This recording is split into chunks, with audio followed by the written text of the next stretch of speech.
Soyez les bienvenus dans votre magazine. Un grand nom de la voile s'en est allé cette semaine. Charlie Dalin, marin, champion, vainqueur du dernier Vendée Globe, un tour du monde sans escale et sans assistance, qu'il réalise alors qu'il luttait en secret contre un cancer. Il s'est éteint à Quimper à l'âge de 42 ans. Noémie Roche revient sur les dernières images fortes le concernant.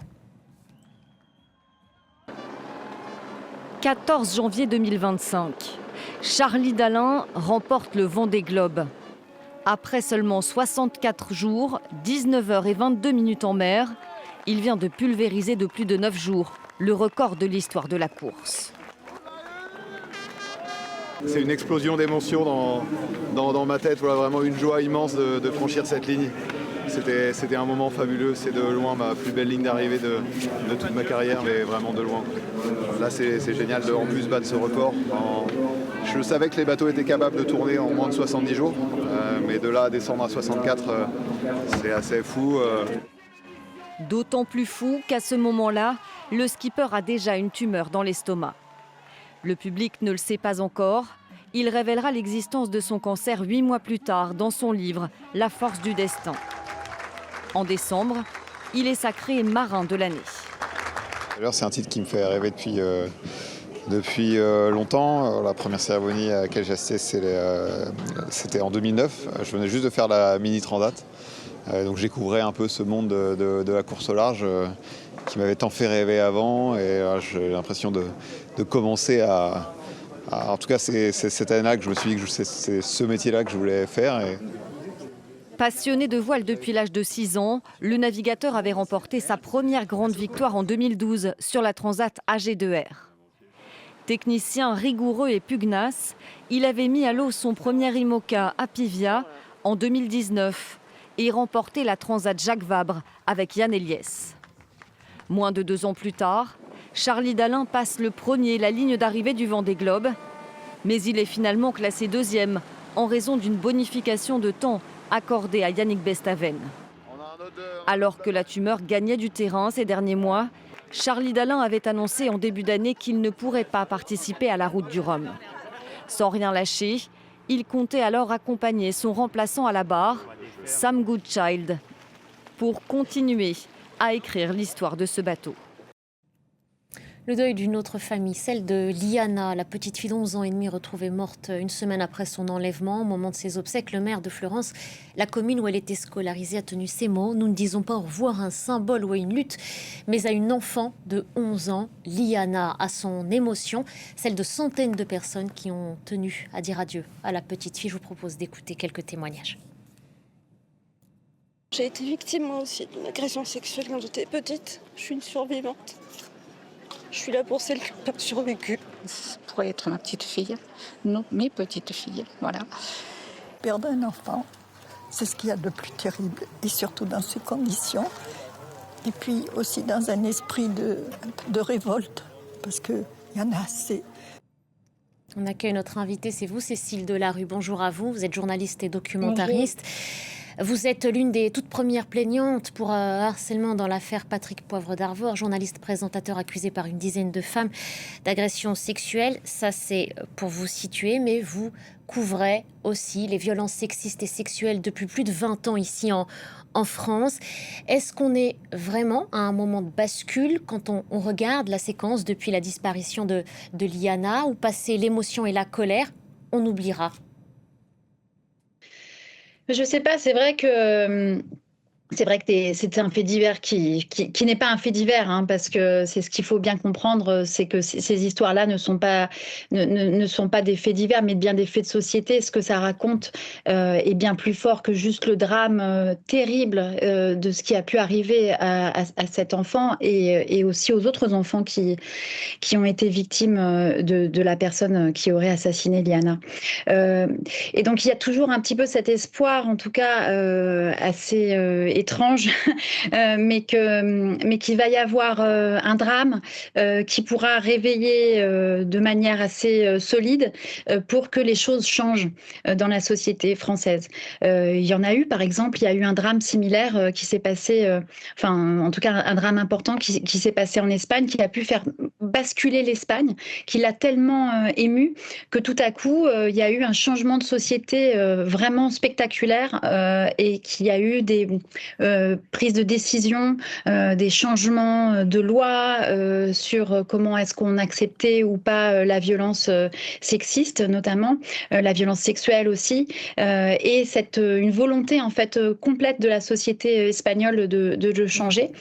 À l'heure actuelle, moi, je ne sais pas ce qui se passe en France. Je sais pas si ça va être encore juste quelque chose qui émeut énormément, ou si, et puis on va oublier, comme vous le disiez très bien, ou si on va réussir collectivement, parce que je pense que il y a un besoin collectif quand même autour de ça, à se réunir et à changer les choses. Il y a un chiffre que je voudrais qu'on regarde ensemble et que vous connaissez sans doute. On sait qu'un enfant sur 3, on va le regarder, ce chiffre s'afficher, est victime d'inceste et ou de violences sexuelles, d'agressions sexuelles ou de viol. Un enfant toutes les 3 minutes, pardon. Voilà, un enfant toutes les 3 minutes. Vous parliez tout à l'heure peut-être de prise de conscience collective. On a vu une colère s'exprimer ces derniers jours, des appels à manifester devant les tribunaux. Il y a quelque chose qui est mis en lumière, là, surtout dans cette situation, c'est que la justice vers laquelle on se tourne pour nous protéger a failli dans cette situation-là. Qu'est-ce que ça dit au moment où on attend que la justice intervienne et répare? Elle faillit. Qu'est-ce qui reste dans le rapport de confiance entre les Français et la justice? Je crois qu'il y a vraiment, oui, en effet, un énorme problème. Il y a un problème justement avec, oui, tout ce nombre d'enfants qui peuvent être victimes, ce nombre de femmes aussi qui peuvent être victimes et qui ne sont pas entendues. Et on arrive à oui, peut-être un point de rupture avec une prise de conscience aussi. Il faut bien comprendre qu'en plus, cette affaire, elle arrive dans une année qui est quand même particulière. Moi, je dis souvent en fait que parce que c'est pas que on parle d'enfants et de pédocriminalité, mais c'est aussi beaucoup plus large que ça. Mais ça arrive aussi dans une année qui a été très lourde, dans plein de moments qui ont été très intenses. Il y a eu notamment toute l'affaire du périscolaire qui a beaucoup occupé la société française, dont on a aussi beaucoup parlé, du périscolaire en France, à Paris, mais aussi un petit peu partout en France. Il y a aussi le fait en général que quand on vient porter plainte pour des faits, pour des problèmes de violence sexiste ou de problèmes de violence sexuelle en France, que ce soit pour un enfant ou pour une femme, ou même aussi pour un homme, ça met encore énormément de temps à être pris en compte. On se retrouve face à une justice qui, de toute façon, hors du fait qu'elle a des biais, qu'on peut imaginer qu'il y a des biais, en fait, qu'il y a quelque chose qui ne va pas parce qu'on va peut-être repousser les personnes qui viennent pour raconter qu'elles ont un problème. Mais aussi, en fait, on est face à une justice qui est complètement débordée. Qui n'a pas l'espace, qui n'a pas le temps, qui n'arrive pas à suivre parce qu'il n'y a pas les moyens.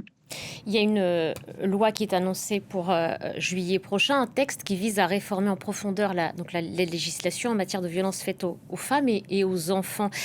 Là, c'est votre position à vous, Cécile Delarue. Est-ce que vous pensez qu'on peut mettre au même niveau les violences faites aux femmes et aux enfants? Les femmes peuvent parler, les enfants ont peut-être parfois tout simplement du mal à verbaliser ou leur parole est déniée. Est-ce que c'est que ce soit les hommes lié ou les femmes? Ah non, moi je pense que les hommes, les femmes ou les enfants, quand il s'agit de violences sexuelles, c'est très difficile. Et ça, c'est vraiment, c'est dans le crime même, et dans l'horreur même qu'il y a dans ces faits-là. C'est que il y a un tabou, il y a quelque chose où on a été, il y a une effraction qui a pu se faire, qui fait que c'est très difficile à raconter de quoi qu'il se passe. Alors c'est encore plus dur pour les enfants, mais c'est encore plus dur, même j'ai envie de dire pour croire les enfants. Donc non, moi je pense, oui, en effet, il y a une loi en fait qui est proposée depuis maintenant 2 ans par un collectif d'associations et de mouvements de féministes, enfantistes, comme on dit aussi, mais aussi de personnes de la justice, qui ont essayé de réfléchir à une solution qui soit intégrale. On appelle ça la loi intégrale, parce que l'idée, ce n'est pas qu'il faut absolument changer les choses pour gérer l'après, en fait, une fois que le mal est fait, par exemple, mais il faut aussi changer les choses dans la façon dont on va éduquer les enfants, où on va s'éduquer, nous tous, on va essayer de parler des choses pour que, justement, que le tabou soit enlevé et que les faits ne se produisent plus. En fait, le but, c'est quand même que ces crimes-là s'arrêtent. Alors, évidemment, il y a quelque chose de malheureusement très humain, de la même manière que c'est très difficile d'arrêter les meurtres. Ces autres crimes-là sont très difficiles à arrêter, mais ce qui n'aide pas, c'est que on ne soit pas éduqué, en fait, que ce soit encore aussi compliqué, juste même d'en parler. Moi, je vois même comment les gens réagissent sur les réseaux sociaux, où on me dit qu'il faudrait surtout pas en parler aux enfants, où il faudrait les protéger. Alors justement, les protéger, d'un mot, il va nous rester prévenir. quelques secondes, Cécile Delarue, d'un mot. On a vu l'inquiétude, l'angoisse monter chez les parents en se posant une question simple. Comment est-ce qu'on protège nos enfants face à tout ça? En quelques secondes, si vous deviez donner un conseil. Je pense qu'il faut parler. Il faut parler simplement. Il faut dire, il faut que tu saches qu'il y a des endroits de ton corps qui sont sacrés, qui n'ont pas le droit d'être touchés. Il faut expliquer aussi que parfois, peut-être parfois les choses peuvent arriver et que il faut oser aussi en parler et que vos enfants peuvent avoir confiance pour pouvoir parler et expliquer les choses. Mais je pense que vraiment, il faut se confier, il faut en parler. Et c'est de la même manière qu'on prévient du fait qu'il y a des choses qui sont dangereuses, qu'il ne faut pas traverser la route n'importe comment. Il y a des dangers sur lesquels il faut absolument prévenir nos enfants. Merci Cécile Delarue d'avoir pris le temps de répondre à nos questions. Et c'est avec vous qu'on ferme ce magazine. Merci à vous.